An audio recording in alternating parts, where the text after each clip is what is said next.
When somebody dunk, look at the other team's bench. That's all we do. They be going crazier than the actual team. Hey. Walked into that mother. Man. Wow. Who made a bad business decision by jumping? Remember he rocked it? Bam! Ain't no magic. Be Shaquille O'Neal. That's when I started dunking.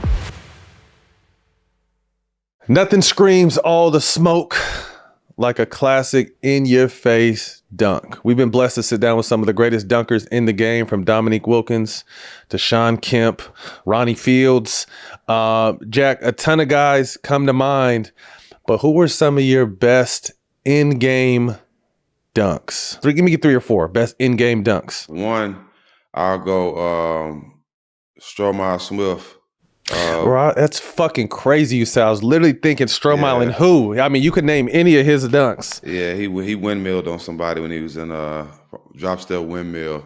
I got to go with my little bro from Texas, Gerald Green. That windmill he caught in Brooklyn, or that was New Jersey back then. I'm going Vince Carter on Alonzo Mourning, and I'm going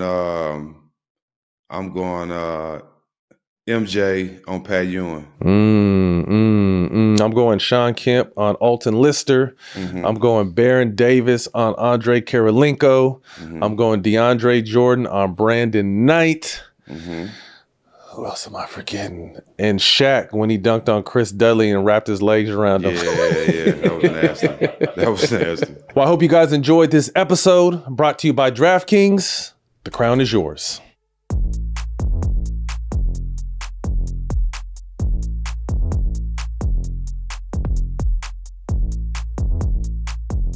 I made this one dunk, double pump, reverse dunk in New York.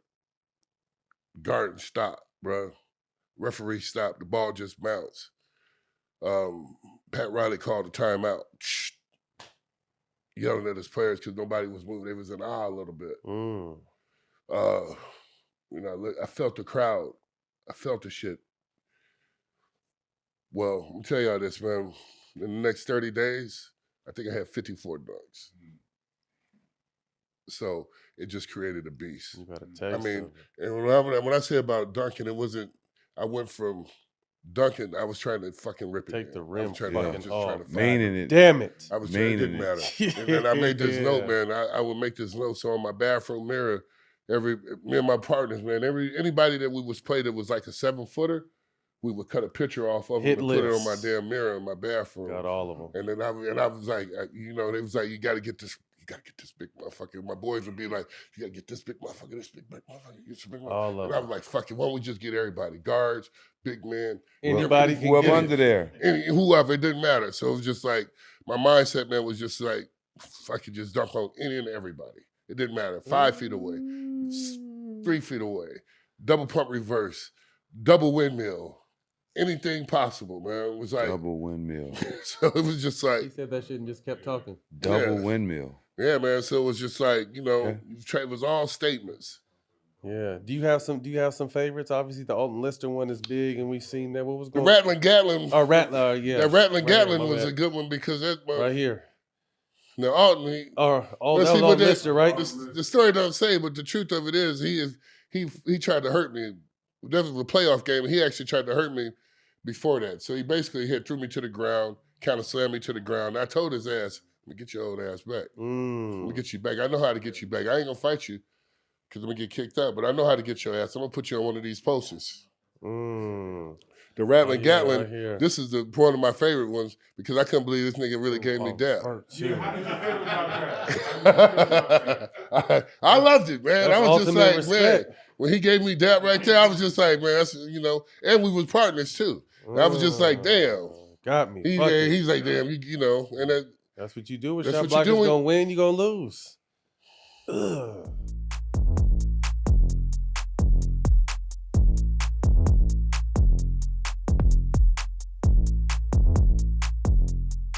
If you go down and dunk a ball and have the rim shaking for the next 3 possessions, you ain't got to say nothing. Yeah, that's what you used to do. Yeah, you know Go what? still shaking. You know the thing that I enjoyed the most, and somebody asked me this question earlier today, said, what is your favorite plays? I said, well, I can't really say what my favorite play was, but I can tell you what my favorite situation was. Is when big men try to block my shot. Man, I tried to throw it so hard. I was trying to break their arm to deter them from trying to block it again. If you throw it down on the big guy real hard the first time, he gonna be thinking about that next one. Yeah. And then you can lay it up, make a pass, whatever you need to do to get the bucket, but it puts that fear in his mind. Mm-hmm. But then you have them guys who like to block shots, don't never learn. They pain freaks. Oh, man. Mutombo, they pain freaks. They love it. But those are the best situations for me when I can create an advantage for myself or for the team.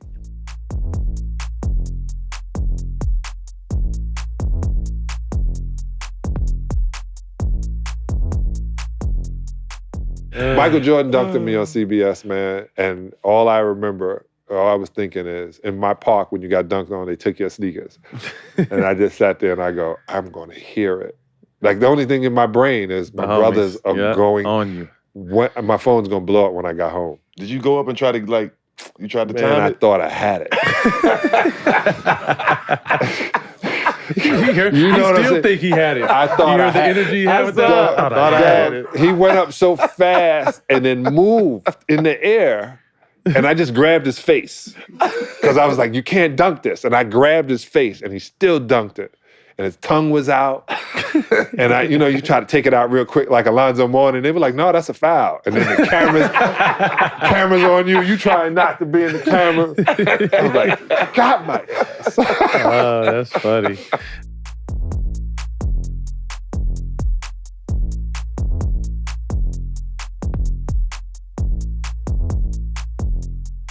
Obviously getting a chance to play with MJ, but Vince, from a standpoint of coming into the league and just the amount of highlights he provided, were you ever in awe? Like, you'd been with the GOAT, Yeah, but Vince I think brought something different. Yeah, I think Vince's highlight might be better than Mike. I'm sorry, Mike. Hey, I Vince gotta was keep a it real. motherfucker when he first Vince came went to the league, boy. Vince with the elevator. It was a 12. He made it 13 floors. He's the best in-game dunker we've ever seen.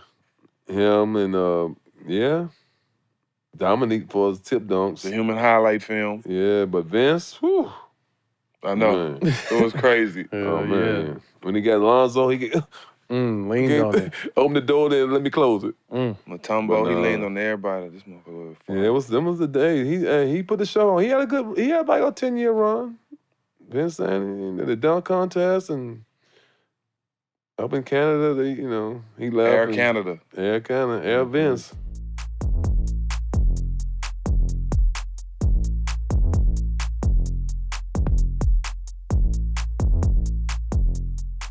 So you've been known for putting people on posters, obviously with the dunk in the Olympics, the Alonzo Mourning dunk in 2005. Just walk us through that sequence, because that could be one of the sickest chest-to-chest face dunk on your motherfucking asses we've ever seen.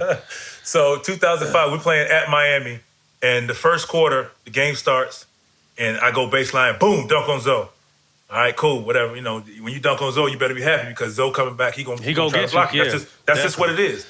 Yep. 2 plays later, RJ, boom, dunk on him. So we both dunk on him in the first half. That's it. We get to halftime, I'm sitting in the locker room, I said, hey, RJ, literally, I said this is my words. I said, RJ, we ain't gonna be able to dunk on Zoe again, because he gonna knock us out the air. He ain't going for that. So I said, what you gonna have to do, you gonna have to take the hit, bounce off of him, and then hopefully you can dunk it. Yeah. God's honest truth. So second half comes, the ball goes out. RJ tries to make a layup, gets bumped out. I get the ball, go behind the back on my boy Jay Will on Bubs. And I take 2 dribbles. So I took the first dribble, and I see the basket. I see Zoe. So he's sitting there like, yeah, okay, I'm about to block it. But, Jason Collins was so smart, bro. So, he was holding Zoe's arm so he couldn't go. And as I took my second dribble, he let him go. So as soon as he let him go, Zoe was already too late. So once I got in the air, bro, he jumps at me. So I'm up, he's jumping at me. I already have the momentum because I got up first. So when he hit me, he bumps me up higher. Ooh, so when I hit him and I'm leaning to the side, I'm like, oh shit, the rim is right there. So I'm like, bro, don't miss this. Don't miss this. This is an opportunity. So I just caught it, and I just remember I was so high, I just threw it through. God and damn. I remember running down the court. Like, Zoe fell back. And I just look at our bench like, and I ran down the court. And then D Wade was beside me. He's like, that ain't right, bro. I remember him saying that, bro. And I laughed, but I tried to play it like I was tough. Like, I was like, I'm in mean mugging. But he said that, but that might have been the funniest thing ever. Like, his teammate got bumped on. He's like, that ain't right. Is there That's any one of them truth dunks that- when it happened, everybody running around the house. Everybody's running around the house. Sick. Like, oh, my Sick. God. Like, what the game fuck over. just happened? Man. It was crazy. Hey, was there any truth that you guys didn't talk for like 6 or 7 years after that? You and Zoe? Yes, man. It was like 5 years. And see, here's the crazy thing. I saw his response somewhere. He's like, it wasn't true. I ain't got no reason to lie about it, bro. Like, it was a basketball play. You know what I'm saying? It's not like we set him up, like, trying to jump him. It was just like he tried to block it. It happened, okay? But I think the backstory to it is a commercial they were trying to do a commercial with that. Nike tried to use a commercial and asked for his permission. He didn't want it to be done. So they ran the commercial up until the point to where we bumped, and before I dunked it, and they cut it off. Damn. So they used that much of it, and I guess he felt like I had something to do with it. I ain't got nothing to do with that. Man, that ain't the first time you've been dunked on. You've been dunked on by everybody, yeah, bro. and I dunked on him my rookie year, and I flexed on him. Like, he's like, young fella, calm down. That's how young fellas get hurt. I was like, my bad, bro. I done dunked on you, though. You know what I'm saying? Like, I ain't stopping. You know what I'm saying? It was one of them type of things. So leading up to it, it was like 5 years. So All-Star game in Orlando. Right. All-Star game in Orlando is I hosted a dinner for Obama at my house. And guests are coming in. It was only 70 people. Doorbell ring, door open. Somebody opened the door, and I'm sitting at the front, like, greeting people, and I see Zoe. I was like, okay, so how we gonna play this one? Because he ain't talked to me in all these years. Like, you gonna walk up in my house, walk by me and say, what's up, keep going or not? Like, so I don't know. So I'm just waiting to see how it played out. Because, it's like, all right, clearly you don't want to talk for whatever reason, so it's all good. Because, all right, prior to it, we sat in a restaurant in Miami at Prime 112, and see each other, and he didn't speak. Maybe he didn't see me or not. We were facing each other, but maybe he didn't see me. Whatever. So I didn't know how this was going to play out. So that's why I was like, for 5 years. And finally, when he walked in, we smoked, hugged, and it was all good. Like, we talked, it was like nothing ever happened. And I was like, cool, whatever. It is a basketball play, so it is what it is. And I didn't want him, and he probably never, I've never actually said that, but I personally think that's what led to him being frustrated or not talking to me, because maybe he felt like I had something to do with that commercial, and I didn't. And? Yeah, right. Right. The world has seen it already. The world has seen it already, bro. And, if it's and a that was commercial, my you're point. going to see it again. And that was my point. So, like, that's what I was like, bro. It was a basketball play. Like, if you block it, that's your highlight. Now we see it on SportsCenter. Like, he floored me, because if he blocked that, I'm hitting the floor. Oh, yeah. Point blank. Oh, you know what I'm saying? So it is what it is. He gonna get mad again, because I'm gonna make sure they edit this, so we get that on the edits, that we put that on Instagram. Asshole.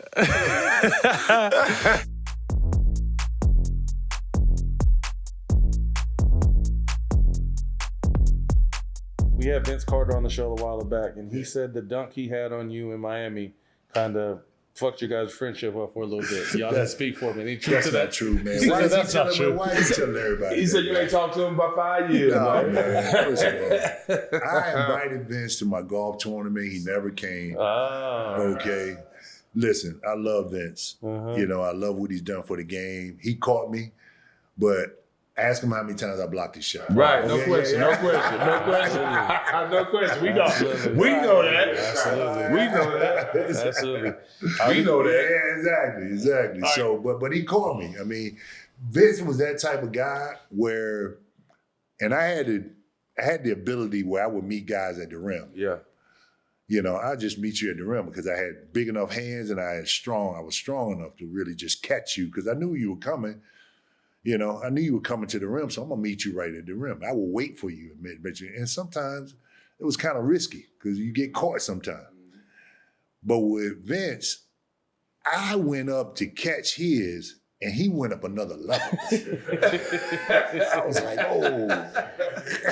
He went up another level. He went up one more level. Boom. It seemed like you knocked him up, and it looked like you knocked him up a little bit. Yeah, it was pretty nasty dunk. Yeah, I'm glad it's a little blurry now.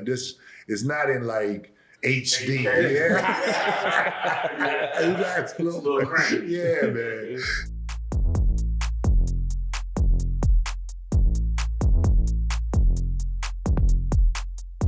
It's a crazy question, but I know your game, and I done seen you play so much and idolize you. Would you rather cross someone or dunk on someone? But I've seen you do that too many times in the same play. Right. Those usually go hand in hand. Yeah, so for you, that go hand in hand. Someone you crossed up and dunked on. Like your favorite. That was the shit. That was your patented thing. So you got a lot of people on that list. Was it so? It was always fun dunking on Dikembe. Dikembe. Yeah, yes. I got him a couple times. Very few people got him. And he, I used to tell him, I'm a climb Mount Mutombo. I'm coming. And he, no, you ain't gonna get me. Right. And so that back and forth. The thing about Mutombo and Mourning, they jump for everything. Yep. Yeah. And even if they got jumped, a lot of guys won't come over. Shaq, they won't come over. Yeah. You know, they don't want to get posterized. But like Dikembe, he came every time. Every time. And he got, you know. He blocked more than he got dunked on. Oh, no question. Yeah, no question. Sure.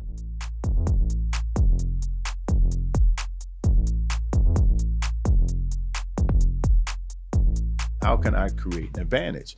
And dunking was one of them tools, man, that I used, and I just took it to a different level. There any dunk? I mean, obviously, a career full of highlights. Are there any dunks that kind of stand out to your mind? You said you love dunking on big dudes. That's yeah.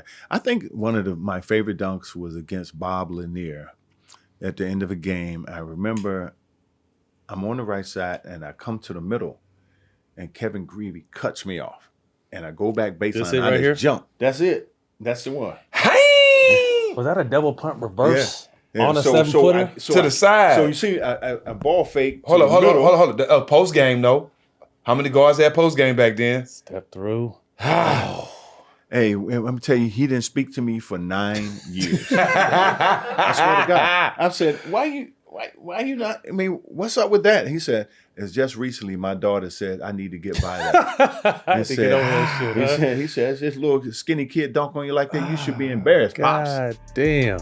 This episode is brought to you by StockX. Jack, again, we're heading out to All-Star. What are some of the StockX kicks that you're putting in your travel bag? Right on time, man. I just got a nice drop ready for All-Star. I got 2 pairs Supreme 5s that I'm ready to bring out, man. And I also got some Travis Scott. So I'm ready for the weekend. StockX got me right. Definitely. I got the Kobe 6s, the All-Star. I'm gonna drop those in the celebrity game. I'm gonna stay in my lane, shoot a couple threes, and then go ahead and get my ass up out of there. But also, man, the Shocks and the 95s. Again, this is a partnership that I've been dreaming of for a long time, man. So really excited to be working with StockX. We'll get a chance to see all those guys and women out there at All-Star in a couple of days. So make sure you guys stay locked in and laced up with StockX. This episode is brought to you by Captain Morgan, America's #1 spiced rum. This is the season where underdogs rise, brackets break, and every shot can turn players into legends. Some stories are written on the court with buzzer beaters and game-winning plays. But other stories are made off the court, when you and your crew follow the captain within and turn every party into legendary moments. So grab your crew, grab a captain and cola, and make it a story worth telling, because legends start when you follow the captain. Visit followthecaptain.com for more. Please drink responsibly. Captain Morgan Original Spiced Rum, 35% alcohol by volume. Captain Morgan Rum Company, New York, New York.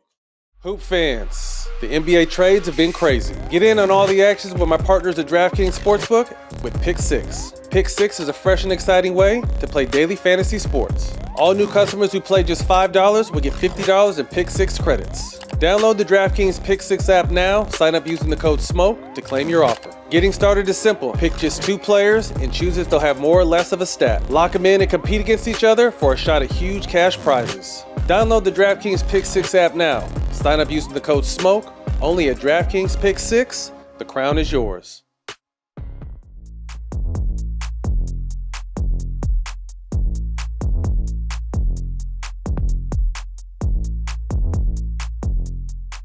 The night that you threw the fucking lob to DJ and he dunked on Brandon Knight. Probably one of the most disrespectful dunks in the history of the game. I'm surprised they gave y'all bail. Y'all should still be in jail for that. Yo. B-Knight, my man, too now, man. Murder. Me and Brandon Knight got a chance to play together in Houston. So that's Cool my man dude. now, dog. Cool dude. Yeah, he's a solid dude, CP, but he been on bloopers for about 4 or 5 different teams, bro. The craziest part about that lob is like where I threw it. Like I threw it further back because I knew DJ could catch it and take it to the rim. Yeah, like most lobs you throw it to the rim, but I threw it like to the dots or whatever. Because even to this day, like if I go right or something on a pick and roll, if I see the low man over early, I throw it to the corner. You know what I mean? That's an easy read. That's an easy read. And so when we would run that play for DJ, we'd call 45 or whatever. All I was doing, I wasn't even looking at DJ. I was just looking at the low man. Yeah, I mean, he was with me because I had shaken up and hit a three-pointer earlier, maybe 2 possessions before that. So then I stayed in the corner that time, and it was over. But listen, man, your reactions. Yo, people don't. That's why I want people to watch my reaction when this jumped nigga in the ducks air, on him kicked and your left. feet, and left. and left. Like, I didn't want to be questioned for no murder. I wasn't trying to snitch on nobody. Like, I didn't want to tell that DJ that just killed this man in front of the whole world. So I jumped up and went like, ooh, and yo, ran to the other end of the court. Hey, this is what y'all got to do, Stack and Matt, when y'all get a chance. Me and my brother got a whole text stream, but this is all we do to each other, is when somebody dunk, look at the other team's bench. Right? Bro. So they that's be all going we crazier do. than the actual team. Hey, because they can't. Me and my brother text each other. We be like, look, you can't. Go back and look at our bench. Gerald Green's dunk against the Nets. The windmill? Look, the whole bench, huh? The windmill? Yeah. Go look. They was playing against Houston. Look at Houston's bench. Bunch of them over there do like this. You can't do that. You can't do that. That shit make it worse. You can't. If you on the other team, you can't do that. That shit make it way worse. Bro, that was one of the most disrespectful dunks in NBA history.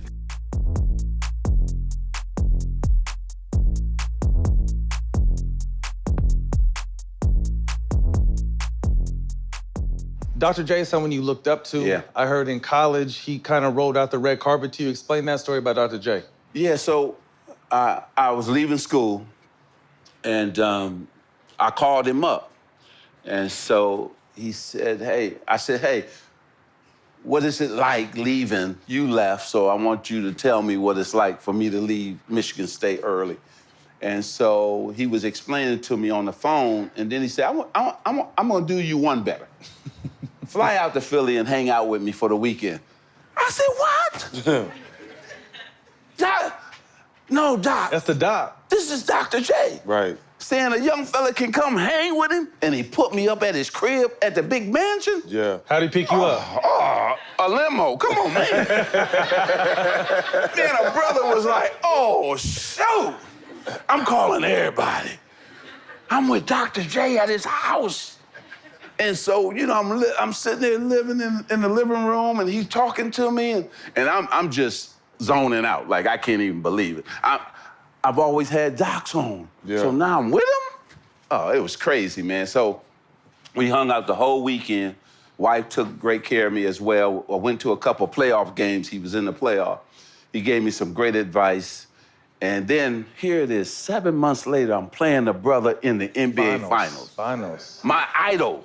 I'm playing him in the NBA Finals. That fast. And so I said, man, I love you, but I gotta take him out. I got to take him out. Ain't no choice. But when he came down that middle, on that right side, and cuffed that ball on Coop. Coop. Coop made a bad business decision by jumping. Remember he rocked it? Bam! I said, oh, man. And then the other one was he came down the right side, and he jumped out of bounds, and he started walking. The finger roll, In the air. In the air. Fro going back.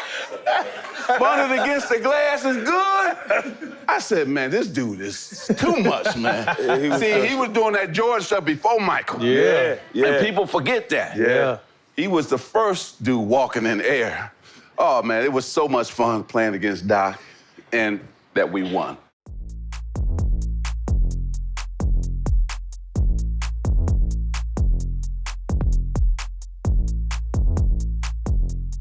Someone who I think kind of got overlooked, but I know you know how important he was. Talk to us about AK-47, because to me, he changed the whole dynamic. Jack and BD were both rolling in the first round, and AK was someone who slowed both of them down a little bit. But talk to me about his versatility and how much he meant for your guys' team. Man, listen, if AK had a jumper, just a consistent jump, I think he would have been the best player in the league at the time. Honestly, because there's nobody that could fill up stats like him. Yep. I mean, LeBron, but man, he was everywhere. Defensively, and then offensively, he had a great feel for the game. He was a great passer, great understanding of where to be, and like you said, what he does on defense. I mean, he changes the game. You know, he's his help side defense is incredible. You know, he erased a lot of mistakes that we had because we didn't have the center shot blocker. You know, we had Memo and Booz, so neither one of them was really shot blockers. It was AK that would come and help. And at the time, you know, the three position was probably one that you could help off the most in that era. Yeah. But BD did get him. That motherfucker was coming from the weak side, blocking everything, but BD went on that baseline that one time and got him. What were you thinking during that dunk? Oh, I'm so sick of seeing that shit, man. Even this year, that was their opening day. They had shirts, they had posters. This shit was 20 years ago. and then fast forward, Steph dunks and pulls up his shirt like recreating it. So then it goes back viral. Then you got all these IGs. You got throwback hoops. You got way back hoops. You got pastime hoops. Yeah, they show it, and then I feel bad because it's my damn fault. I had some terrible defense. Oh, that's funny. But yeah, I mean, if you're a shot blocker, you're gonna get got. It's just but it was bad, man. He smushed his nose when they showed the slow-mo. It's bad. That next year when we played y'all that first game, that's what was. They had posters cut out of that. His smushed nose with BD's hand on it. I was like, damn, my fault. All I could do was say sorry. The reason why it was so crazy though, because BD had a bad knee, he had a bad back. He wasn't supposed to play that game. All that was going on. He said he didn't have it. His back was hurting, his knee was hurting. He wasn't gonna play all that, and he come out and do that. That's what really shocked us because we didn't know. I didn't know he had it in him, to be honest. Yeah, I did. Right. But I didn't know. He didn't tell me all that. I literally was with him before every game. And I definitely didn't know he was hurt, but he ain't gonna say that to me because I'm right. Possum. Yeah, you're gonna go at him and take advantage of it.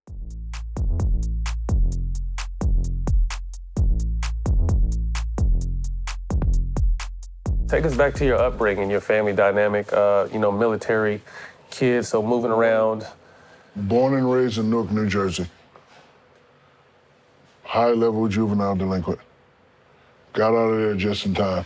This is around the time where people stop using their hands, maybe a chain and knife, and then pistols start coming out. And your big ass was definitely gonna get one of them. Yeah, exactly. So everybody fighting you. By the grace of God, moved to Germany. Got away from that, right? 2-3 years in Germany. Now the only thing I can focus on is basketball.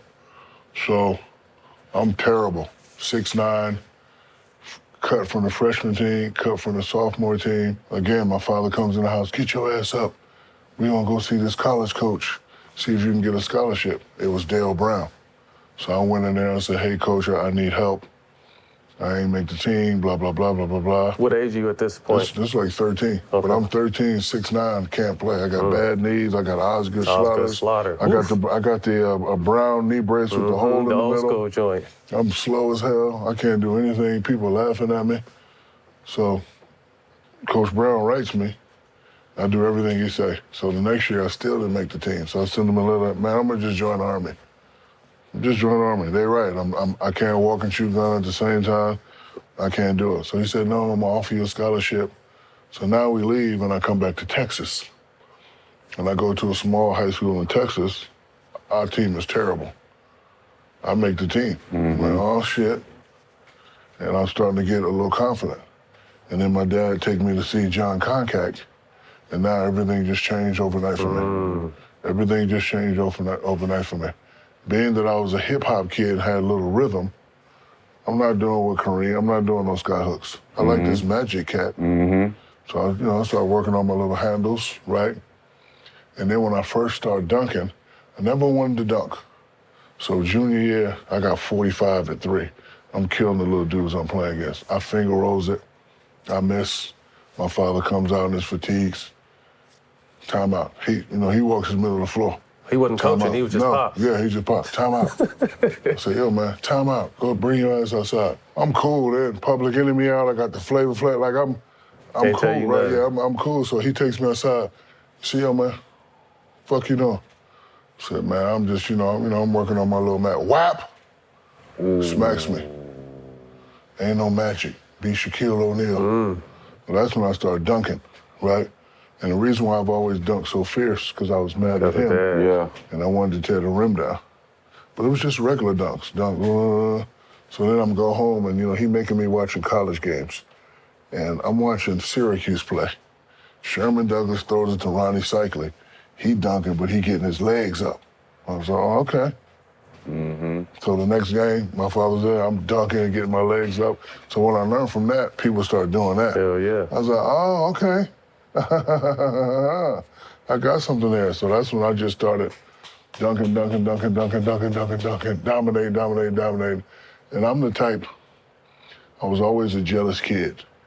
If your name's ahead of me, I'm coming after you. B.J. Tyler was ahead of me, right? LeBradford Smith was ahead of me. Yeah, they had a dude named Matt something that was ahead of me. So I'm averaging 30, 40 in Texas, but nobody recognized. So all these guys ahead of me, so I'm coming for them because that's what I've been doing all my life, right? So I'm coming. And that's what I'm trying to teach my son now. I said, our lives is about peaks and valleys. It's only a few people that come in and just do this. Yeah. But the rest of us, terrible high school player, high school All-American, oh, now you got to go to college? Hey, they got a dude named Chris Jackson and Stan. You're going to have to wait. Okay, now you're the man in college. Oh, now you get to the pros. There's Ewan, there's Robinson, there's Akeem. So Waiting on you. I like being challenged. I like when people say you can't do it. It just, makes us work harder. So my father was always a guy that never told me I was great.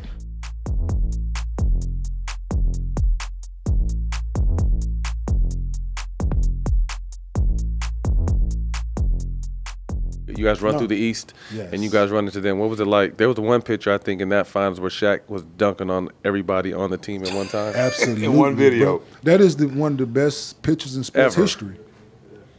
In NBA history, dog. Like steal shots, that's one of the best pictures ever.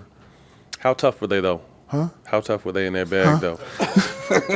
Dog, it's... But you were someone you had to guard. You were a rare person who could guard Shaq, and you had to guard both of them at times. I was the roamer. I was the double guy because it fit like weight-wise. I couldn't do nothing with that dude. If I did get caught on him, all I had to do was try to front him, and he just pushed me up the lane. They throw the bitch How over strong the top. was he? Impossible to guard. Impossible. Yeah. Listen, man. So you pick your poison. Do you try to play him straight up? You know what he gonna do. Do you double? Swings. Now you got Derek Fisher going 4 for 7, Robert Horry going 2 for 5, Devin George going 2 for 5. Like it's just pick your poison. So then what do you do? And then you got the other animal that one-on-one is destroying us. Everybody in the world. Shaq averaging 36, he averaging 26, whatever. Like, dude, it was impossible, bro. But you know what I'm saying? Like, I look back at it like I averaged 22 against them. I'm in my second year. I averaged 22 in the finals against them. Like I posted like somebody's like the number of points in each series. Somebody posted like it was one of them apps. Oh yeah, I seen that thing. You were up there. That's right. I do remember. I was seeing third that. on the list. Yeah. Of course you had Shaq. Behind Shaq and Cole.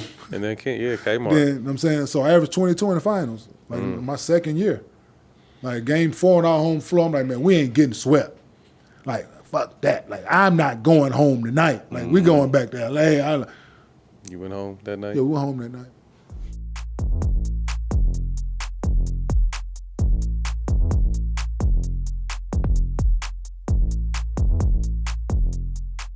Talk to us a little bit about that one particular play. You know, the dunk, the bump. You know, that shit was on SportsCenter Top 10. What happened? Like, you know, how talk to how that dunk, you know, was talked about and kind of changed things. Even no lie, to this day, people either tag me on Instagram or Twitter. Like I see the dunk every day since it's happened. Somehow. Yeah. How many people face LeBron like that though? Straight up. Yeah. Nah, it's I got a poster of it upstairs in my hallway. Like my mom got a poster of it. My pops got one in his house. It was crazy because, you know, I remember like it was yesterday. It was in the fourth quarter. It was a low-scoring game too, so like both teams was kind of struggling a little bit. And Brad called a timeout, and he like, we settling too much for jumpers. You know, let's try to get one. Let's try to get to the foul line and attack the rim. So I remember Smart had the ball. Al come set a pin down for me, and he was like, "JT, you get it. You know, attack downhill to make a play for yourself or somebody else." So I remember I got it, and I turned the corner. And it's like everything kind of slowed down for a second because I seen Brian. I'm like, oh, it's like, I got to try to dunk it. Because if like I didn't think I was going to dunk him. I was like, let me just try to dunk it. Hopefully I get the foul or something. So I'm like, oh. So like for like 5 seconds, everything slowed down. And as soon as I jumped, it was like, and then I'm coming down on the ground. And I don't know why, but I bumped him and I yelled in his face. And I remember he looked at me. Yeah, I loved it. He after I bumped him, he looked at me like, I'm like, oh, let me get back on defense. Like this. That wasn't that look though. Yeah. That was a look like, oh, this motherfucker is for real. Yeah, like this nigga came to play. Yeah, that was the look of how dare you? But there was a little bit of respect in that look too. Like this little motherfucker came to hoop, man. For sure. Yes, sir. And then, you know, after that season, he gave you one of the, you know, the best compliments you can get is, you know, you're built for stardom. He saw the star in you, obviously throughout the season, but especially in that playoff series. And what did that mean to you to kind of be stamped by arguably one of the greatest players of all time? He gave him the nickname, The Problem. Mm-hmm. Yeah, like you said, you know, when I step on the floor, I never back down from anybody. I tell myself, like when I step on the floor, like I'm the best player out here. Like that's how I approach it. But I understand like LeBron is what he means to basketball and what he means to players like myself and, you know, just basketball in general, like what he's done so much for the game. So to get that, you know, that nod from him, it's a big deal. You know, you appreciate that, you know, just getting recognized by, like you said, one of the greatest. This episode is brought to you by Captain Morgan, America's #1 spiced rum. The legend starts when you follow the captain. So, Matt, check this out. So you played college, and during the history of the March Madness, we're getting close to March Madness. It's been a history of a lot of well-known captains of these college teams. You know, when I come to mind, I think of Jalen Rose and Bobby Hurley. You know, you actually played in college. Give me some of your top captains that's well known from playing in March Madness and captains. I'll probably say Mateen Cleaves. Mateen Cleaves is still a leader to this day, man, and one of our brothers. Another one, obviously, Magic Johnson. Magic Johnson has always been a leader and a captain. And let me give you some more shit. Baron Davis. Baron Davis was the leader and the captain of our UCLA teams, man. So really excited about March Madness this year. A lot of young talent. And I'll definitely be sipping my Captain Morgan while we're watching the NCAAs. Yeah, the world's #1 spiced rum. Go get you some. Please drink responsibly. What up? This is Matt Barnes, one half of All the Smoke, and I'm really excited to announce our new partnership with StockX for 2025. You already know how particular I am with my shoes. That's why I rock with StockX. They have access to all the early releases. Doesn't matter if you're hunting those rare Jordan 1s or trying to find the latest drops. StockX is your bridge to sneaker and streetwear culture.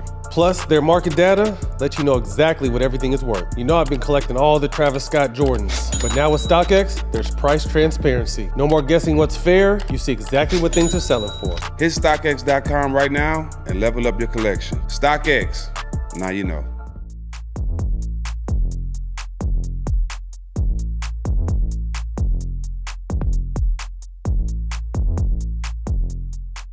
How many backboards have you shattered?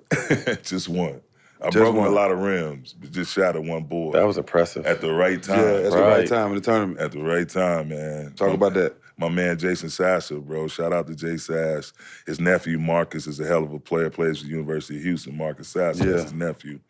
My man Jay Martin, our point guard from Inglewood. He hit Jay on you on had the Jason left block. Martin as your PG? Yeah, that was our PG, bro. I've been knowing Jay for over 30 years, man. Shout out Jay Martin. That's the homie, Jay went hit Sass in the post, and Vince was guarding me. Antoine was guarding Sass, and Sass threw up a right jump hook. Vince went to go double, and I had a straight line right to the rim, man. Just caught the offensive rebound. And then the rest is history, motherfucker bro. down, too. And that actually tied the game up. Like, we was going back and forth, and I think that might have made it 16-16. They had my man, who I'm going to see later on tonight, they had Jeff McGinnis, they had Antoine Jameson, Vince Carter, Serge Wicker, Shamon Williams. That Carolina team was strong. Nice. Yeah. Calabria, Don, you know what I mean? So they had a strong squad, and we had Tony Batty, myself, Sass, J. Mark, Corey Carr, Coy Smith, Janae Cool. We had a pretty tough squad too, but it was one of those things, man. We going back and forth. When that happened, we had to stop the game for 45 minutes, go wash the ice glass out our bag. We had to take showers, and my man Corey came out and went on a 3-point barrage. Corey came out and hit like 4 straight threes, man. Just opened the game up. We ended up winning by 20, 92-73, and they drug tested me feverishly. Gotta be on something, right? Something ain't right. Everything came back clean, kids. I was just on steak, milk, and broccoli.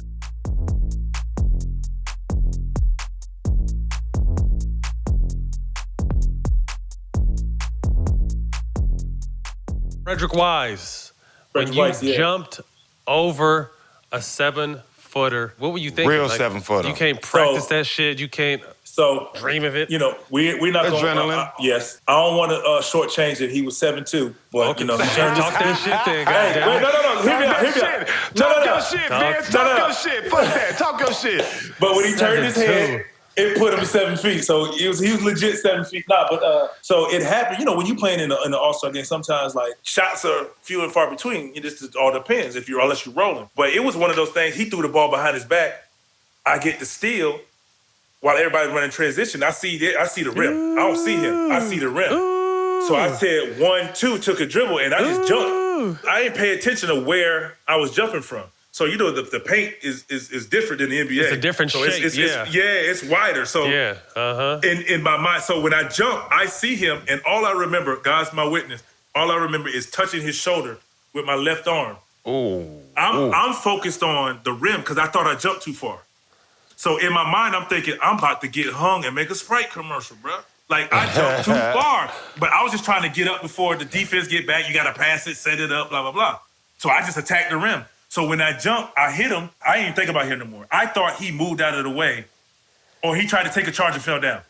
Because I remember the initial bump, and that's it. I'm focused on the rim. So if you go back and look at it, I stretch out because I'm reaching for the rim because I thought I was too far.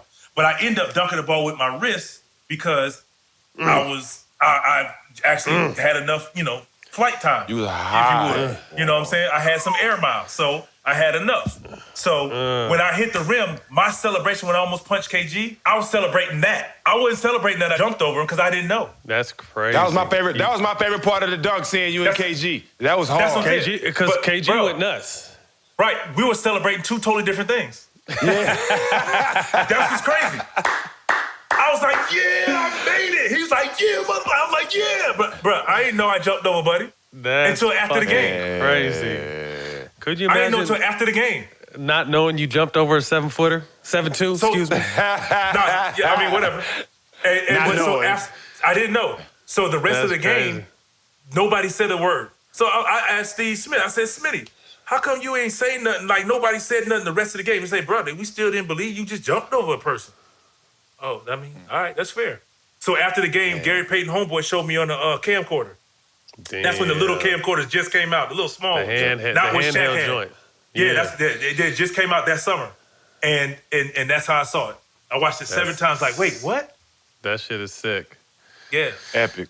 Hey, I tried to jump over a dude 6'5" later on in the season, like in the middle of the season, couldn't do it. Almost died. Wow. Almost died. Almost killed both of us. Dead serious.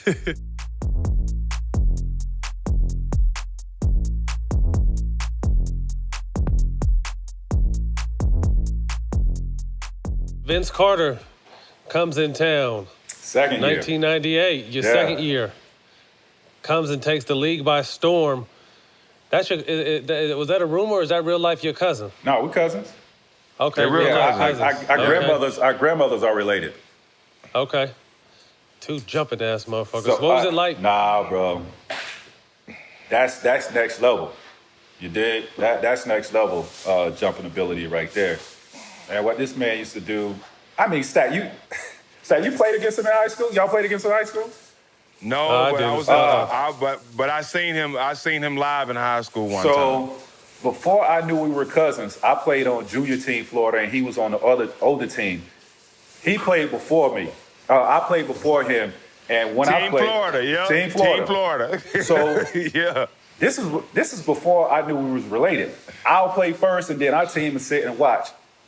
Bruh, I ain't know a human can jump like this, bro. Like, this man was going up, palming the ball, looking in the basket, and was just dropping it like that. He was going up, damn near touching the backboard, and just dropping the ball like this. I'm like, oh my God. Skill crazy. So I had a good relationship with our coach. I was like, bro, we got to get Vince Carter, bro. We got to get him. He's the most skilled. And to have us two as two wings at that time, I mean, it was crazy what we could accomplish. Along with the vets, what we had, and we drafted Vince. Man, Vince came in there and the shit he was doing was just unbelievable for a rookie. That windmill he did, baseline against Indiana on Chris Mullins. Oh my God. Went by Chris Mullins. Oh my God. Oh my God. That man, dog, he had us jumping. He had us jumping out of our seats. We were fans. So I can only imagine how some of the dudes felt that played against me and some of the shit. I was a fan. I know that was my cousin, my teammate. God damn it, I was a fan, bro. He was incredible. That shit was incredible to see what he was doing, man.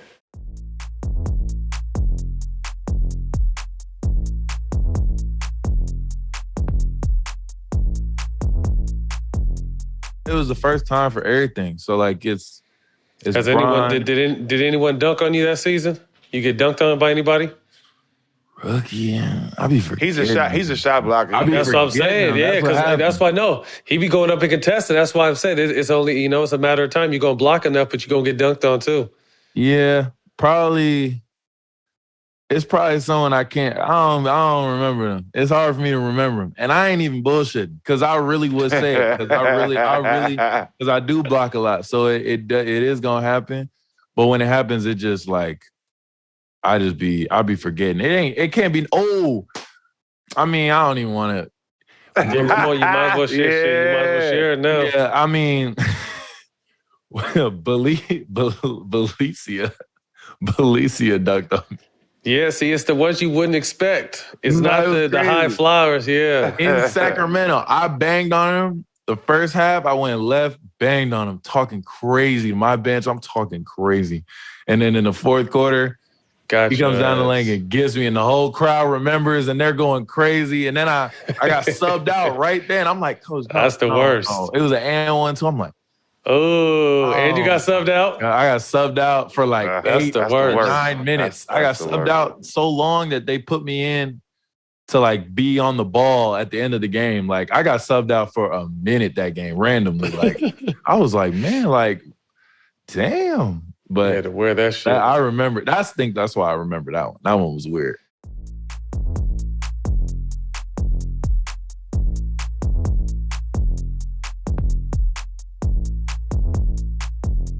You averaged 20-10 right out the gate. I was 21, 10, and 3 blocks a game. Yeah. Out the gate. Yeah, out the gate. Yeah.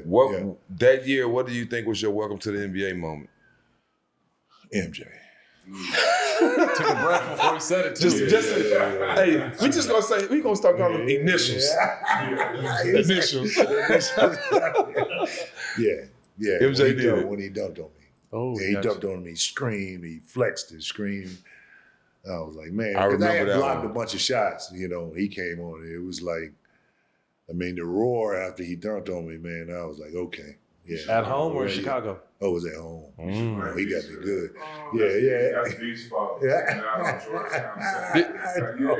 No, I'm blaming Kendall Gill for that. Yeah, Kendall Gill was always talking shit to Mike. And I'm like, Mike, yo, he gonna blow past you. He coming at me. Yeah, he coming at me.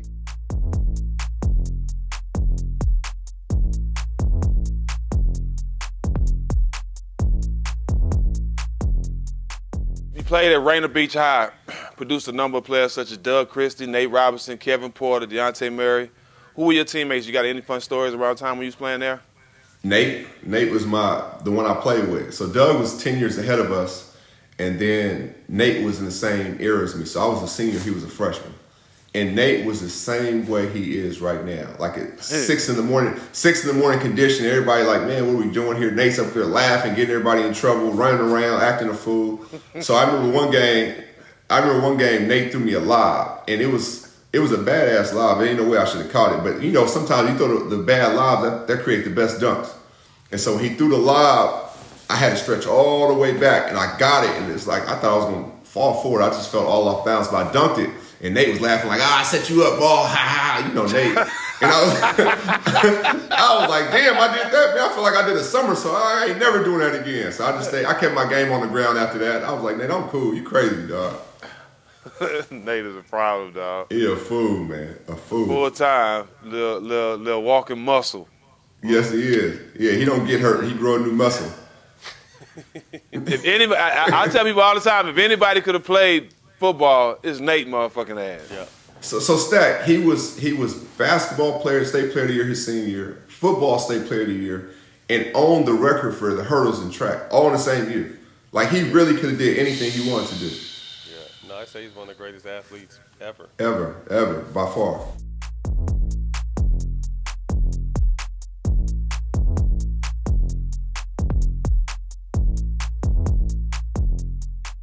Me and Kobe had issues because, hell, he older than me. I'm young.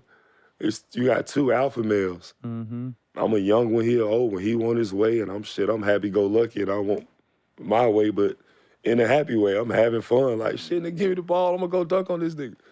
But we just didn't have a chance to really build it like we wanted to, you know what I'm saying? And it wasn't meant to happen. Looking back on it, I wish it happened, but it wasn't meant to happen. Speak to the relationship with him. I got a chance to play with him and know his mindset and know how he moves, but then got a chance to play with you and know how you're serious, but you could smile and laugh. Yeah. And he's not like that at all. Yeah. So talk to us about that, and was there ever an understanding, or what was it like working with him? Because you only got a year with him.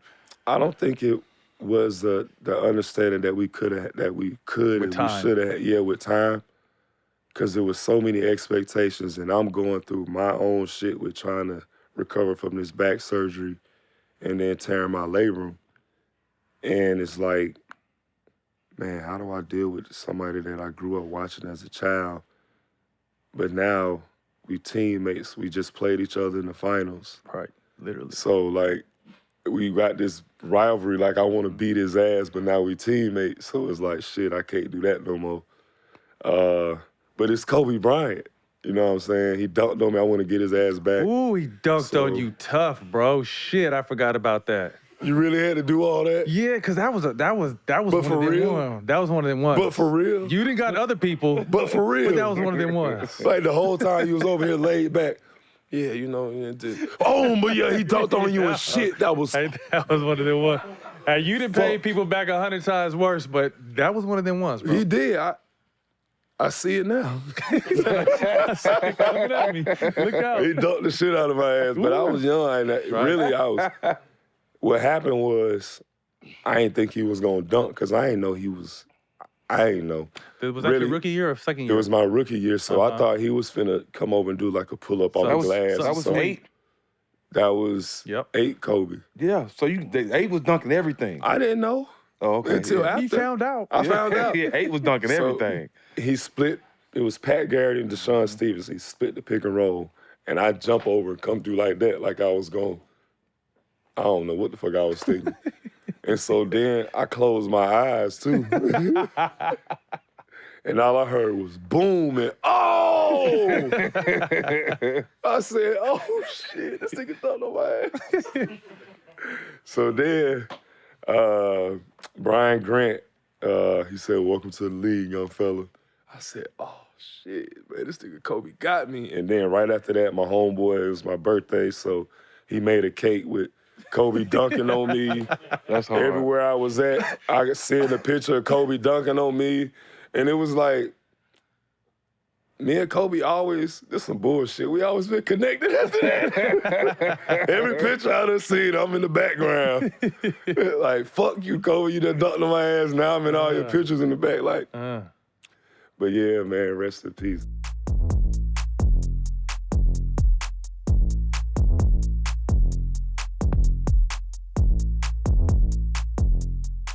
You had that one dunk on old boys at Kansas. Yeah, it was at Kansas. That was probably one of the worst right here.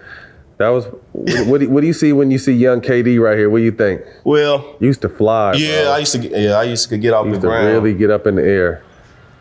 They called that a charge. The dude didn't fall, anything like that. But it's Kansas in Lawrence. You know, they gonna cheat. Who is that? 32. Who is that? Never been heard from since. Like Ashanti Johnson or something like that. I don't want to butcher the brother's name. Look at him. Couldn't believe it. I was like, you ain't trying to see me go to the league. They hating on me. Young KD. They hating on me. Yeah.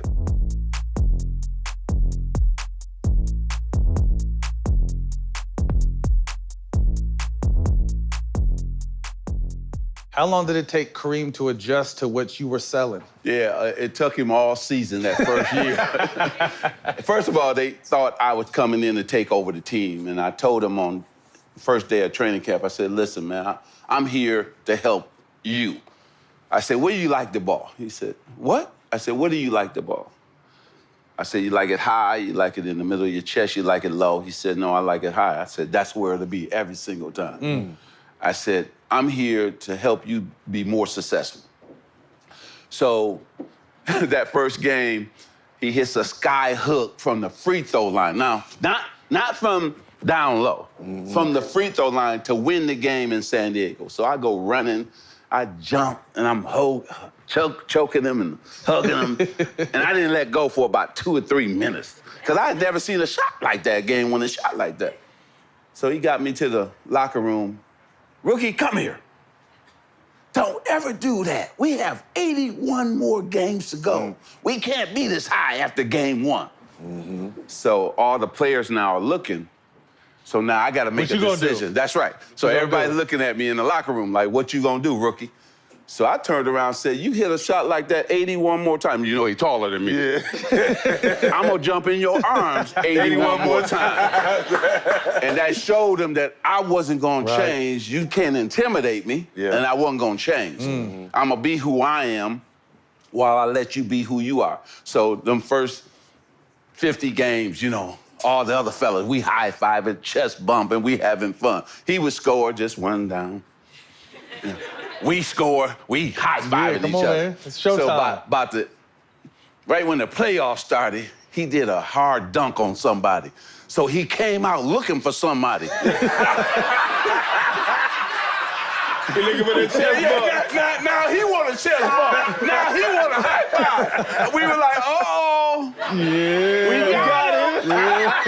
We got him. So it was a beautiful thing, man, to see him enjoy himself. Right. Yeah. So what did he say to me just recently? We had the Showtime reunion in Hawaii.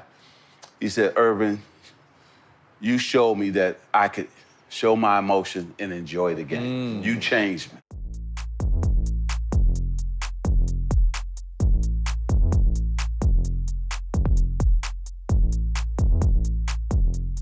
Give me your list of your 5 most ferocious dunkers of all time. Ooh.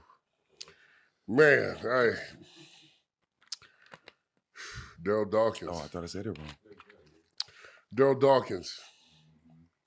People forget about Chocolate Thunder. Chocolate Thunder. Man, this cat here, man, he was naming his dunk. He was dunking the ball hard as hell. Breaking backboards. Breaking backboards. And you never really hear about it. But Daryl Dawkins. Dr. Duncanstein. Dr.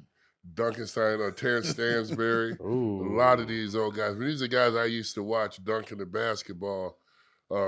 David Thompson.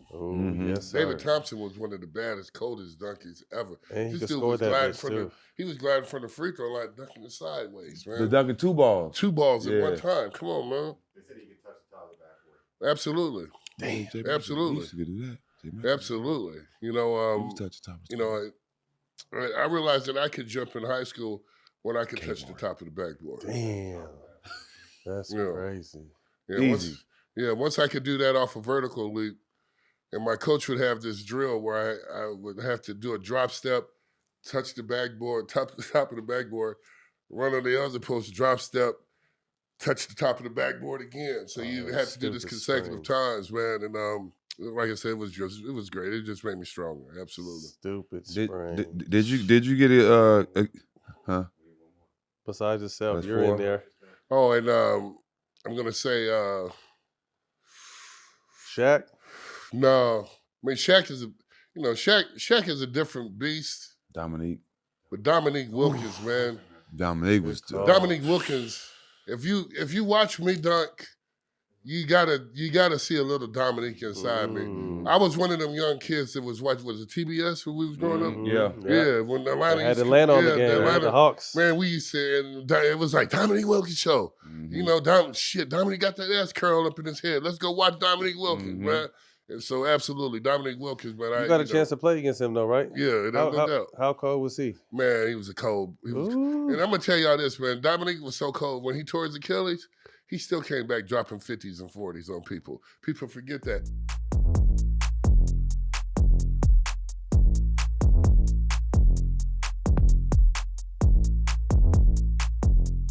I got a chance to play with Chris Paul and was a part of Lob City, and just seeing Blake and DeAndre and the shit they used to do used to awe me. But you arguably played with one of the best dunkers of all time in Shawn Kemp. What was it like just knowing all you had to do is throw that shit out in the atmosphere? That motherfucker's gonna come catch it and dunk on somebody. Shit, man, that was the greatest feeling ever, man. Because me and Shawn always had a thing for the thing to say. He'd be like, ooh, ooh. And as soon as I steal the ball, he'll be come behind me and he'll be like, woo, woo. And I know you there, and I just throw that thing up. And I might sometime miss where I'm throwing the ball at, but he'll come flying, man, and grab that thing and wow. And then you know how he act a fool. He start pointing at people, and you know how he get to doing all this and bam, bam, bam, you know. So it was heckin' fun with him, man, because he made it entertaining when he dunk on you, and then they'll be coming and slapping him high five. I was like, man, y'all crazy than mug. Y'all on a highlight film, man. Y'all on Sports Center, because you know we had the top 10 Sports Center at that time. Because we used to run home to see who made the top 10 in the Sports Center. And you know, we used to go to there. And you know, we used to go to Foot Locker, and you can get a poster with you getting dunked on too. So you know what I'm saying? So that was cold too. So Hell yeah. That's dope.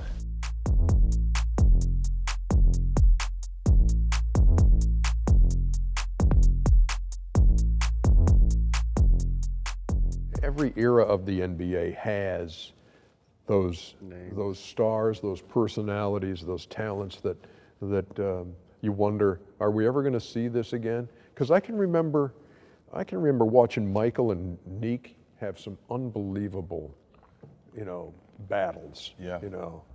And both of them coming up with stuff. You said, man, I'll never see somebody do that in midair again. Human highlight film. And then here comes Kobe. Here comes so many guys who were, the things that dropped your jaw. Vince. Back then, Vince, you were saying, it's normal now. Wow, we're seeing that, and you're seeing it on a nightly basis. You're seeing it in February games. You're seeing a guy come up and do something, and how did that go in?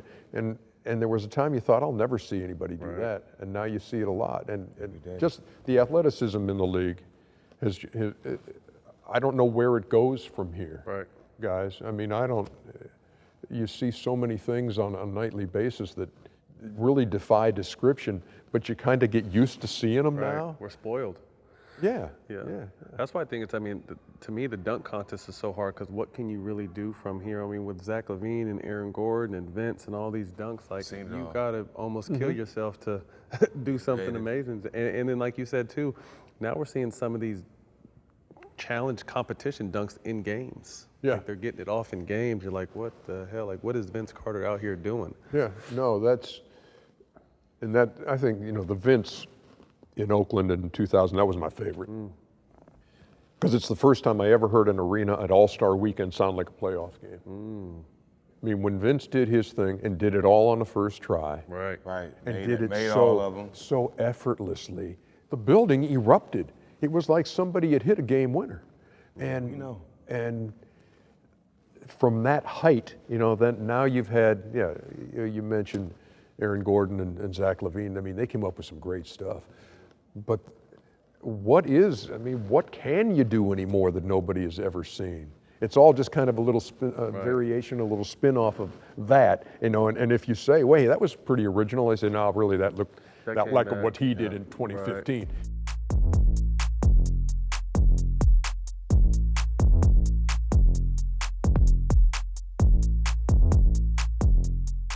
Arguably, you changed the dunk contest forever. Now, we can talk about Mike's dunk from the free throw line and all the dunks in the history, but you came in and did some shit we had never seen. I remember I'm in fucking study hall at UCLA, and the dunk contest is coming on, so somehow I got the fucking lady to bring a TV in study hall, and we watched you in Oracle Arena change the dunk contest forever. How did you did dunks we never seen. Did you prep? Right. How did you know what you were going to do? Talk to us about that.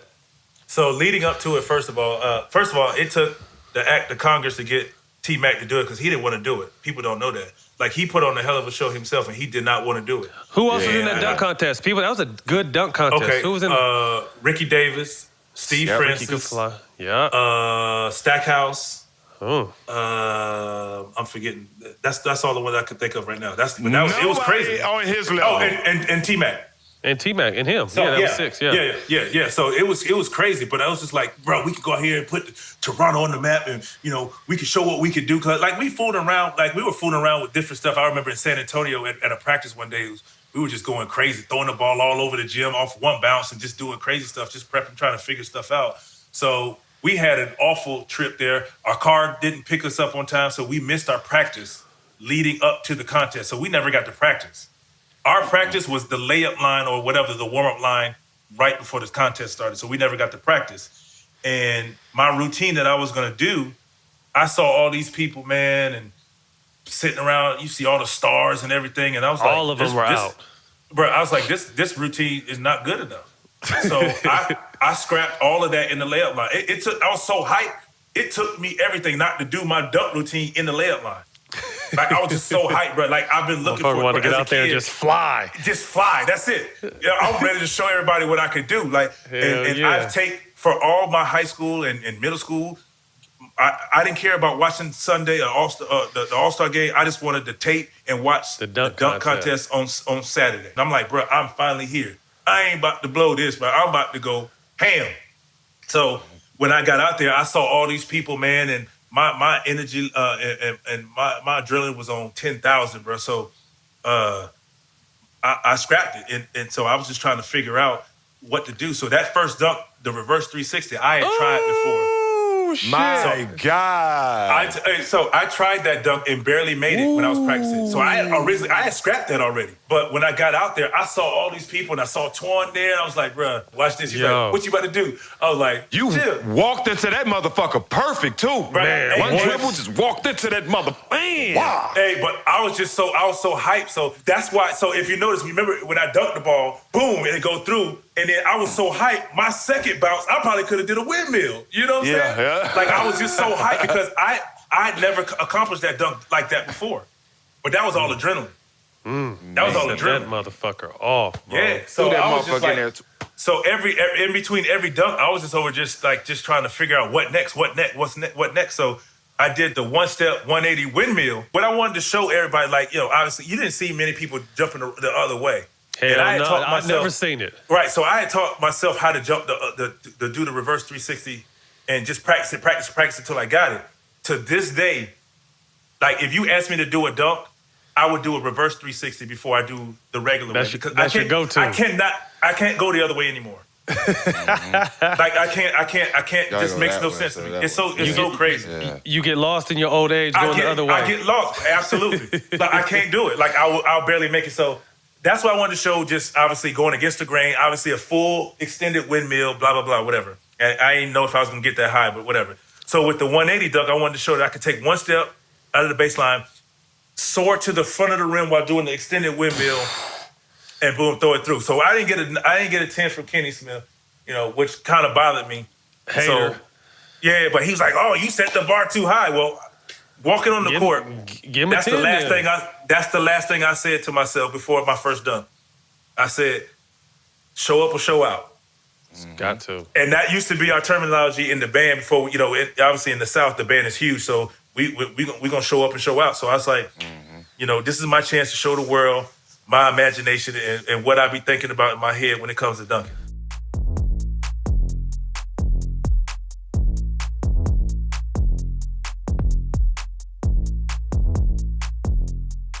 What is your favorite All-Star moment? Favorite All-Star moment? Vince. Sitting on the floor. Believe it or not, I got that footage too, y'all. No, they just showed it last night. Oh, you had it on the camcorder. I got the right. Yeah, no. Can't see it? Come see me. Motherfuckers think y'all getting this shit for free. Y'all kiss my ass. Right. Garnett Inc. Holla. Right. But I got that. That was probably one of my favorite because all my friends was probably 2 couple rows and we got to see that. And it was the first time the world got to really see Vince. Like we knew Vince in high school, grew up, yada yada.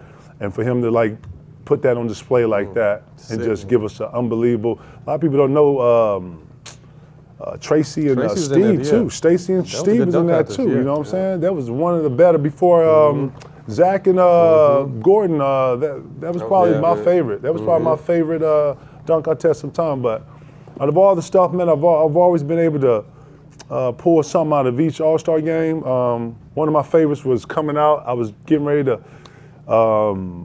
I was leaving the All-Star game and I had a bag of stuff and I was coming out and Craig Sager needed an interview for his closeout. I remember that. And I didn't want to do it and I was trying to, we in here back look like, how you play shadow and you trying to get by somebody.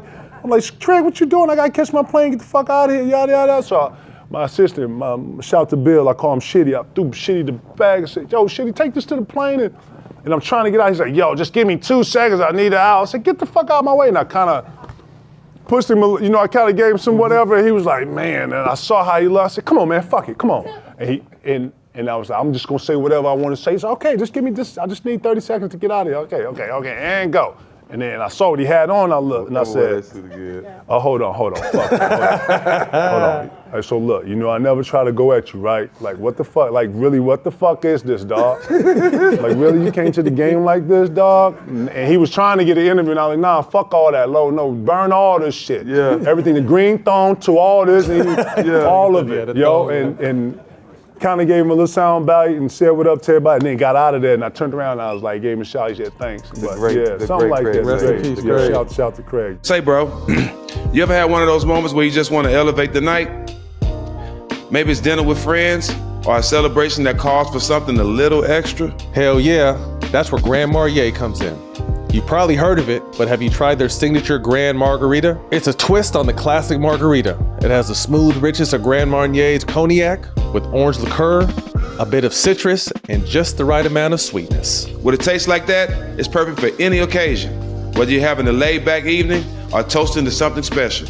A Grand Marg remixes a regular cocktail into something extraordinary. That's right. Don't just settle for a good cocktail when you can have something grand. It's about making your next drink one to remember. So when you make your next margarita, remix it and make it grand with Grand Marnier. Grand Marnier liqueur, 40% alcohol by volume, 80 proof, 2025, Campari America. New York, New York. Drink with style, drink responsibly. This episode is brought to you by Boost Mobile. Boost Mobile is now a legit nationwide 5G network. I know we stay joking, but let me take a second to put on my serious voice. Because this isn't a joking matter. Me personally, I would never joke about a 5G network that has invested billions in building 5G towers across the country. Me neither. Not even once. Me neither. Feel me? Boost Mobile is now a legit nationwide 5G network, and also provides coverage across 99% of America. Seriously. Visit boostmobile.com or your nearest Boost Mobile store for more information. The Boost Mobile network, together with our roaming partners, covers 99% of the U.S. population. 5G speeds not available in all areas.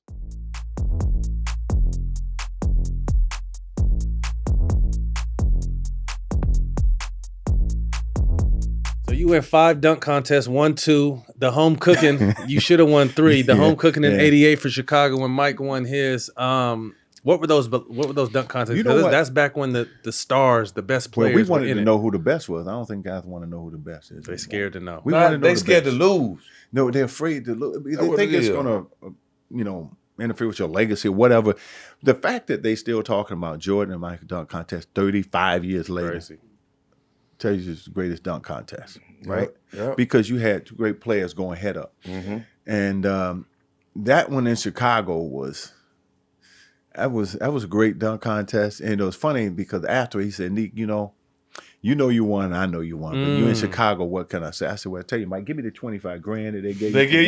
We'll call it even. I ain't seen that money yet. But about 2 years ago, man, I went to greet him and his wife, and they was sitting at the table, and I went to say hello. He said, you know you won that dunk contest. I said, well, how you doing, Mike? You doing good? But the fact that, he's acknowledged that a few times, man, it's special. So for me, it isn't about who won a loss, The competitive still. because it speaks to your greatness, man. And we never talked about it. We never talked about who won or lost. It was kind of an unspoken rule with us. But you was doing dunk contest dunks in the games. Well, both of us, none of us ever went, when we were going to dunk contest, never went to a gym doing some stuff and practice. I never practiced those dunks. Not once. Some of the dunks I thought as the contest went on. Like the one I threw off the glass, one of them got. The windmill. I'd never done that one before.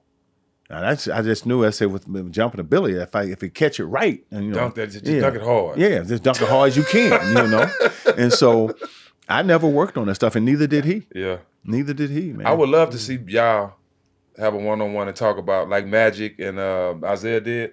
I'd love to see you and Mike, because you might be the person who gave Mike the most work in his career.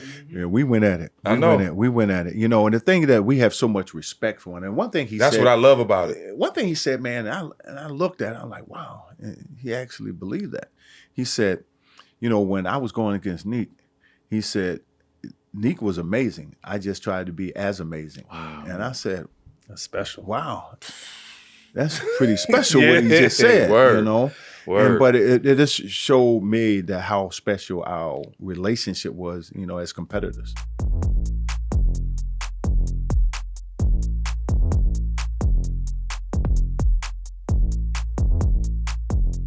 $1994, Slam Dunk champ. The East Bay Funk is born. Talk to us about that. Bro, I've been doing that dunk since like 9th grade. You know what I mean? I was doing that dunk 9th grade, so it was just something from way back for me. Everybody was doing Dominique, Jordans, doing their dunks. So, one day I tried it and got close. So I was like, I'm gonna have that. And then I had it in like a week. So I've been doing, like, people that know me, go old school with me, that went to school with me, know I've been doing that dunk since like 14, 15. You know what I mean? The boys club, dunk contest. Chris Mullin, when he played for the Warriors, judged the dunk contest when I was a youngster at the boys club, and I did that dunk. But with that being said, I just kept it going. Brought it to college. I freaked it in college and won the college dunk contest, and they was like, okay, you know what I mean? And then, when I got to the NBA stage, obviously went to a tremendous level. Man, that's just old school. That's that neighborhood stuff. You know what I mean? Yeah. I mean, you was going between the legs, and you know what I mean? Like you said, in high school and then in the pros, you did it. What do you think about the creativity? So, to this point, because all these dunks have been done, you know what I mean? So you got to come with some crazy shit now to make a way. But these kids are coming with that crazy shit and making a way. What are your thoughts on it being a former slam dunk champ? So I won't lie, right? Since '93, right? People have been going between the legs, whether it's Kobe, Vince, Bron, Bron never been it, but other dudes, was going between the legs. And I was like, man, this is crazy. Jay Rich and, there's others. I was like, are you kidding me right now? I mean, these dudes was doing some crazy stuff, man, and still doing crazy stuff. So to me, the evolution of the dunk, so I didn't practice dunks. You know what I mean? I didn't, the first dunk contest, the second dunk, I didn't go out there. I didn't have no routine. I didn't know what I was going to do. I didn't practice no dunks. You know what I mean? And even coming up in high school, everybody had the bouncy ones and we dunked out. You know what I mean? Harold Miner used to go at it in high school. And so we dunked out and stuff like that. Shout out Harold Miner, man. We ain't heard that name in a minute. Yeah, we used to go at it in high school. I mean, it was Southern Cal and North Cal. We had it rolling. With that being said, we didn't practice. We just went off the cuff. So now dudes is taking behind the back, taking, practicing, looking at pro dunkers, taking time, getting the timing, getting advice from dudes, you know what I mean? And going in the lab and getting major dunks off, you know what I mean? So I just look at it like the evolution is incredible, man. I mean, just to go from a simple baseline between the legs to at the end of my dunk contest. So I used to throw it up too. At the end of my dunk contest, I'm talking to Shawn Kemp, like, man, they wanted me to do one more dunk. I'm like, man, I'm gonna throw it up, go all vert, and go between the legs. And Antonio Davis, like, man, you good, da-da-da. So I was like, all right. So I went and did something else. With that being said, I look at it now like, man, they going behind the back, off the backboard. It's incredible, man. I'm in awe, you know what I mean, when I see these dudes. You know what I mean? With that being said, man, I think Aaron Gordon won the dunk contest. Man, he's been getting robbed 2 times, possibly.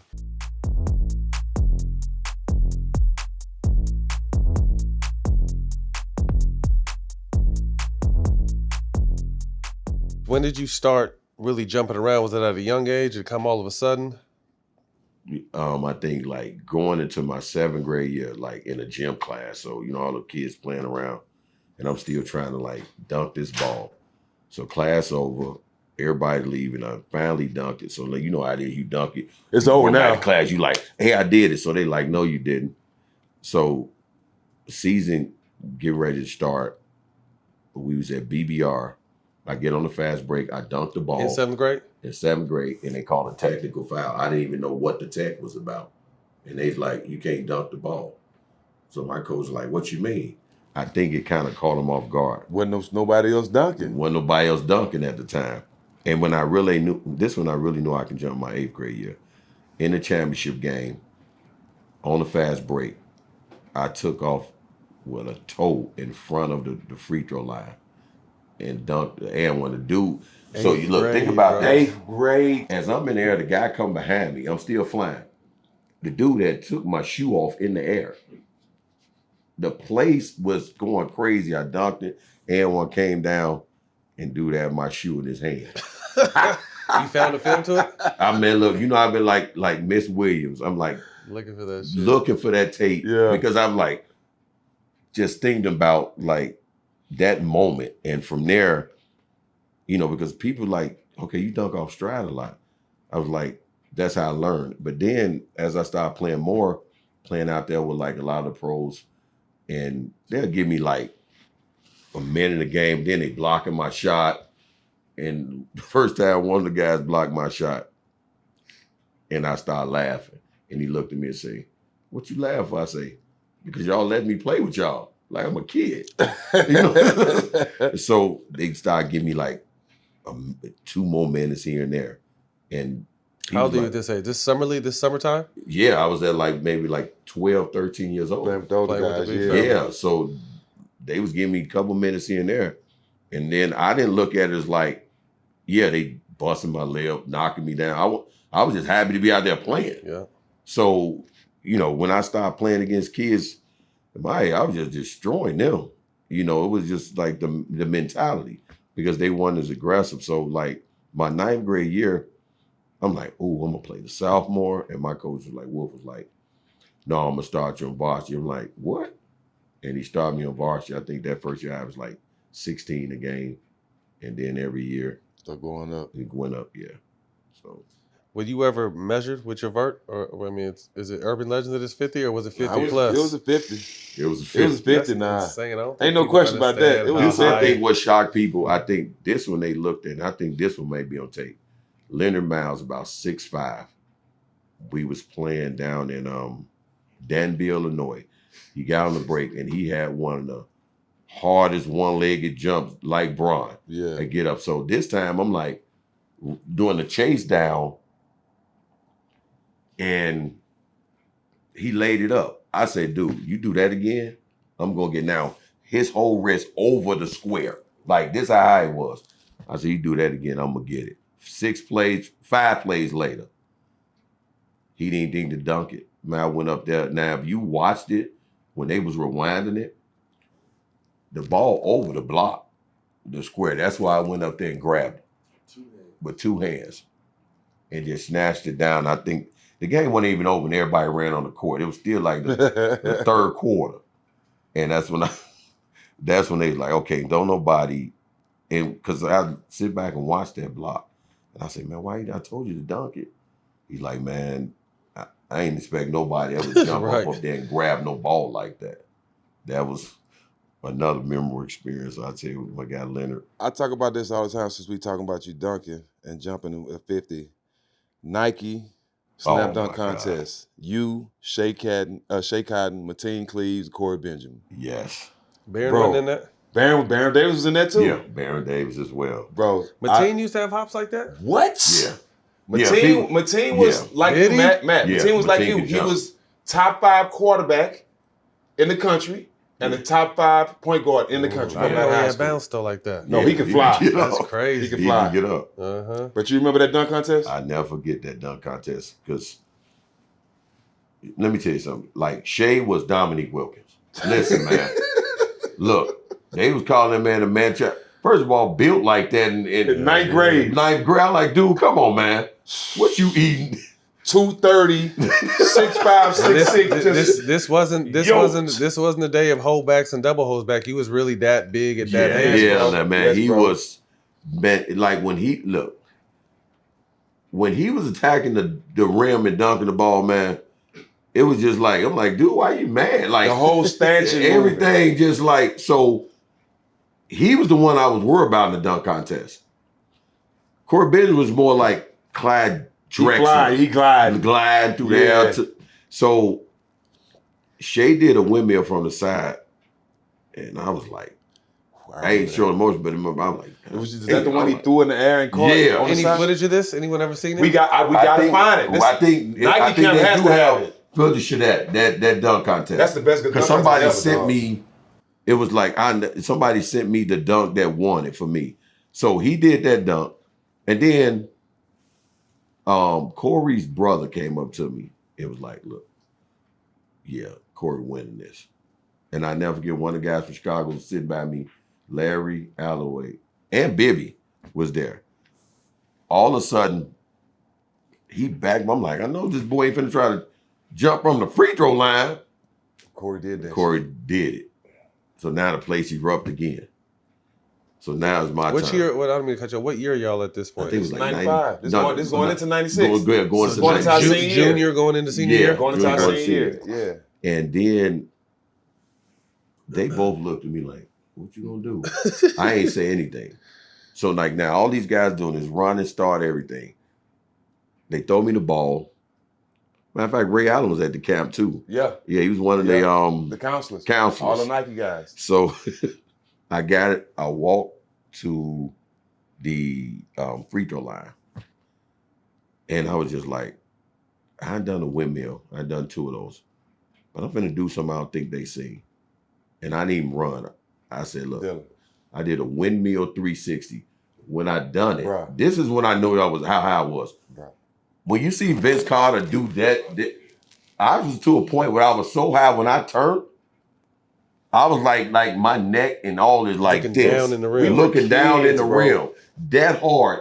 And then they didn't even let me get to my second, third dunk. They just called the dunk contest. The whole gym went crazy. Yeah, they even let me get to it. It was real nonchalant. Just walk. He trying to figure out what he was going to do. Yeah. Bro, he did a 360 and windmill the dog. Just overt? Yeah, just walk. One dribble. One dribble. That's when I said it was just like. It was over. Everybody, it was like it's over. I ain't do no running start or anything. And I think that's what caught them off guard because they like, okay, what he finna do is just like free throw line, one dribble, boom, boom. And this one I was like, when I turned around in there at that moment and I realized where my chest and my head was, I dunked the ball so hard after that. And that was, It was nothing else needed to be seen, dog. Yeah. Everybody was like, the whole gym. It was we over. even get to all the chaos. It was chaos. Yeah, we get to all the dunks. Viral before viral. We got to find the tape of that dunk, bro. We got to find the tape of that dunk. And that's probably the first time it's been done. It's probably on VHS. In 95. In 95. You know, you can transfer VHS to DVD now. Yeah, we got to find that shit. We going to find it.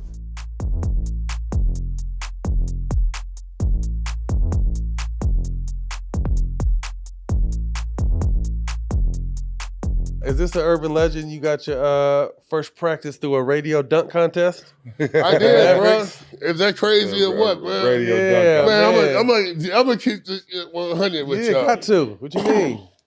I'm gonna tell you the truth too. Now, I'm in college at Trinity Valley, and we ain't but 2 damn restaurants there. It's the Dairy Queen and the McDonald's. That's your choice of restaurants you go out to, bro.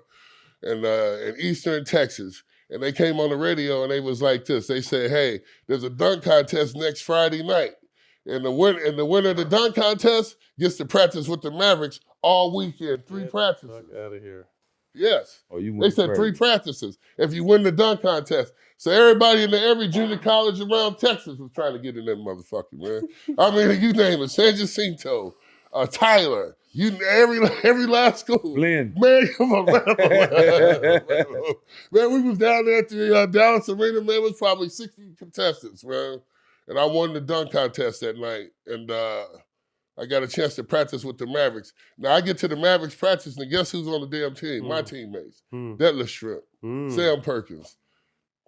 They on the team. And I come in and I get a chance to practice with them. What was that like? What? I wear their ass out of there. What? They only let me practice 1 day. Really? I bullshit you not, man. So you were supposed to practice 3 days. You 3 days, they killed, let me and practice they 1 got day. you up out of there.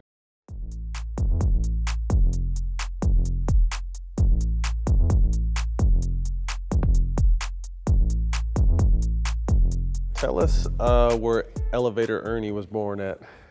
Elevator Ernie was born at the Omni. The Omni. The Omni. And that's like mid-'80s. That's 85 or 86, and this is when I'm anchoring the weekend sports at Channel 2. And Bill Needle was it's a name from the past, he was the Hawks PR director at that point. So he's setting up a media slam dunk contest. So there are a couple of writers from the AJC. Steve Bruner was in there, a couple other guys, Craig Sager who was at TBS at the time, so Sager gets invited. Yeah. Sager shows up wearing these candy stripe red and white shorts that were just about exposing everything he had, okay? And I was like, how can you wear shorts that small? Yeah. And but Sags and I knew each other even back then because we'd be covering different stuff. So they said, yeah, okay, you guys show up here at the Hawks shoot around, because this is and we're going to kind of show you what's happening, because we're going to do this pregame at the Hawks tonight. They gave us a pair of Brooks, gave us Neek's shoes. So I was wearing Dominique's Brooks on that thing, and I don't know what possessed me to wear those. I talk about Sager's shorts. I had. You had some fruit smugglers on too. They Dude, said, man, huh? Those things. I don't know what I was thinking, man. Isn't it amazing when you look back some years and say, what was I thinking when I wore that? Kept the glasses on though. Had the glasses, had the socks up to here, had the.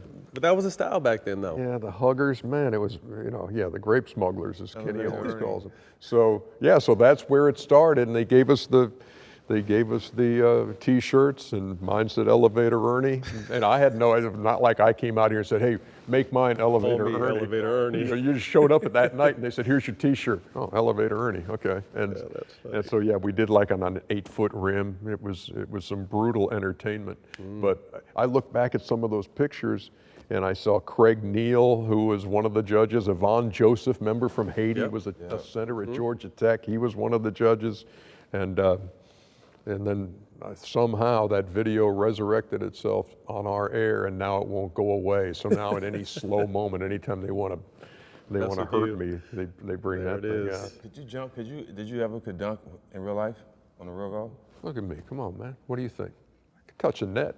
There you go. Well, you never know. You could have been airborne in your younger days. Man, I never could. I touched the rim maybe, but I could never do that. I could never. And that's what, I don't know what it was. And I think maybe if I had what a lot of young players these days have, and that's, there are training tools and that kind of thing where somebody can actually tell you, here, hey, look, this is how you, if you want a vertical, this is what you're going to have to do, and you're going to have to work on this, and you're going to have to develop. But for me, it was like, look, even though you look at my physique, I was not a big guy in a weight room.